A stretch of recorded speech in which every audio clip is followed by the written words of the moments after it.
Hey guys, welcome back to another video on the channel. Today, Snapshot 25w07a is here. Now, it's one day late, but there are some decent changes. Quite a lot for Minecraft 1.21.5. Now, I did upload a video yesterday covering the features that were announced for this update, and the majority of them are in. So first of all, let's cover sheeps, because sheeps have had some changes to how they spawn, and this is to go alongside the variants for the pig, the cow, and the chicken. Now, it's not so much sheep variants. Minecraft have just made it so the color of the wool depends on the biome the sheep spawns in. So, for example, common sheep color is white. This is for temperate biomes, so any biome that is not hot or cold. And the white sheep is the most common within this biome now. You can also find uncommonly black, grey, light grey and brown, and there is still a rare chance for the pink sheep to spawn. Now for the cold biomes, common sheep color is black. The uncommon sheep colors are light grey, light blue, blue and cyan. That is really cool to see blue and cyan sheep spawning naturally, and also the pink sheep still has a rare chance to spawn within cold biomes. And then finally for hot biomes, the common sheep color is brown, but uncommon sheep colors are grey, yellow, orange and red. And once again, the pink sheep has a rare chance to spawn there as well. I like this change because although it's not sheep variants, it means that when you are exploring the Minecraft world, you'll be able to know by the color.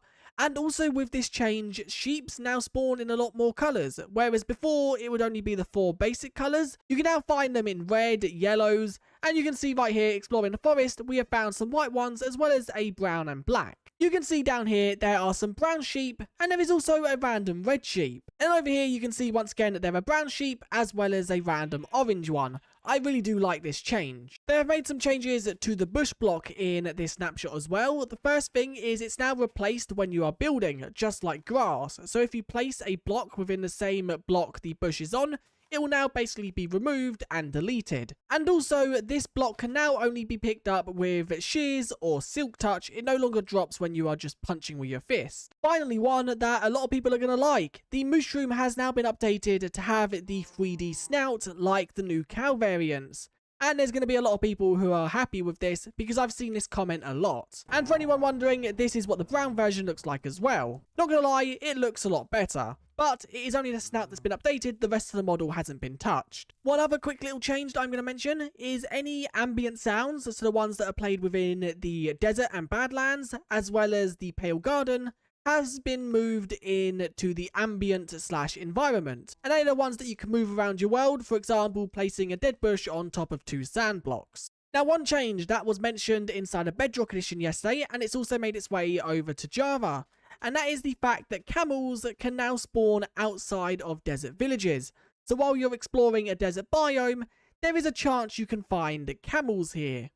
And you can see we have found one right here. Now, you could say that it's walked from the desert over there, but it hasn't. It hasn't actually spawned this far away. And for anyone wondering, I have now opened up the desert biome, and if we scroll down to entity spawns, we can see that the creatures is the rabbit and also the camel. Now, the camel has a very low weight, for example, comparing it to the weight of the rabbit, which has 12, and also you'll never find more than 1 of the camels. So when you see a camel, they will always be alone, so it does require exploring still to breed them. But flying around this desert, I have only found the 1 camel. But once again, I could fly about 128 blocks in one direction, come back, and then there is a chance that more could spawn. Now, along with this change, Minecraft have also made it possible to find bundles inside of villager chests.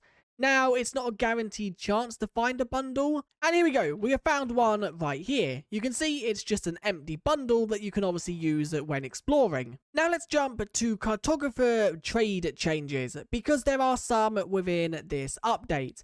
And here is the map that you can see they've created for how to find each of the new maps. I'm just going to showcase this because this is going to be a lot easier for you guys to understand. So, desert villagers. Now, this is obviously villagers with the desert themed clothing. They also have to be the profession of the cartographer. In level 2, you'll be able to find them selling maps to savannas, plains and jungles. Then the plains villagers that are cartographers can now trade maps that lead to taigas and savannas. It also does say here that some prices and quantities have been adjusted, as well as cartographers will now sell coloured banners. Then let's quickly talk about savannas, because savanna villagers will now be able to trade maps that lead to plains, jungles and deserts. Then the snowy ones, so this is not the taiga, this is just snowy villagers. And they'll be able to trade maps that lead to taigas, swamps, and plains. And then taiga villagers will be able to trade maps that lead to swamps, snowy plains, and plains. And then there are also jungle and swamp themed villagers, but once again, these cannot naturally spawn. So you have to take a villager to these biomes. And the jungle one trades a map that leads to swamp, savanna, or desert. And swamp trades a map that leads to taiga, snowy plains, or jungle. So the wandering trader now has better prices, more trades, and a larger amount of stock. They will now also buy basic supplies from players, so it's possible to get some emeralds by helping them. I think this is a really good change because before you would have to always have the emeralds. So here are some of the trades. You have buy offers. These are the things that you'll be able to buy for emeralds, and you can see they're basic items. The first 3 are kind of annoying, but I guess good. And then the final 3 are a bit easier. You then have special offers. So these are a little bit rarer than all of these right here, which is ice, packed ice, gunpowder, pod seal, and then some of the logs. I think that's actually every overworld log. We don't have normal trades. So these are basically the normal trades that you can find in the game right now, with some additions like the wildflowers, the dry grass, but you can see once again all of them right here. They did also add the firefly bush, although just scanning through, I can't seem to find that in this image. And you can see right here, Wandering Traders provide 2 buying offers. So every Wandering Trader will have 2 of these at least. They'll then have 2 special offers, so 2 of these. And they'll have 5 of these, once again picked at random. Now just quickly covering the technical changes, because there isn't really that much. They have made it so there is a new block tag for camels can spawn on, and this is just sand to make them spawn in deserts. And there are some new structure tags which are put on each of the maps, which is just the structure it leads to. So for example, on Savannah Village maps, it's just Savannah Village. And they also made some entity data changes, which I'm not going to cover too much, but you can read the patch notes linked in the description if you would like to. They have removed the can duplicate from allays because it's controlled by if there is a cooldown. Same with cats and their collar color, it now defaults to red if nothing is specified, and you can see all of the values right here. Then there are some resource pack changes, which once again they have made some small changes in item rendering of world items. They've also updated textures of the Mooshroom to update its model to make it a 3D snout. And you can see right here, here's the changes they've made to the item rendering, which it now seems like it's possible to do a little bit more through resource packs.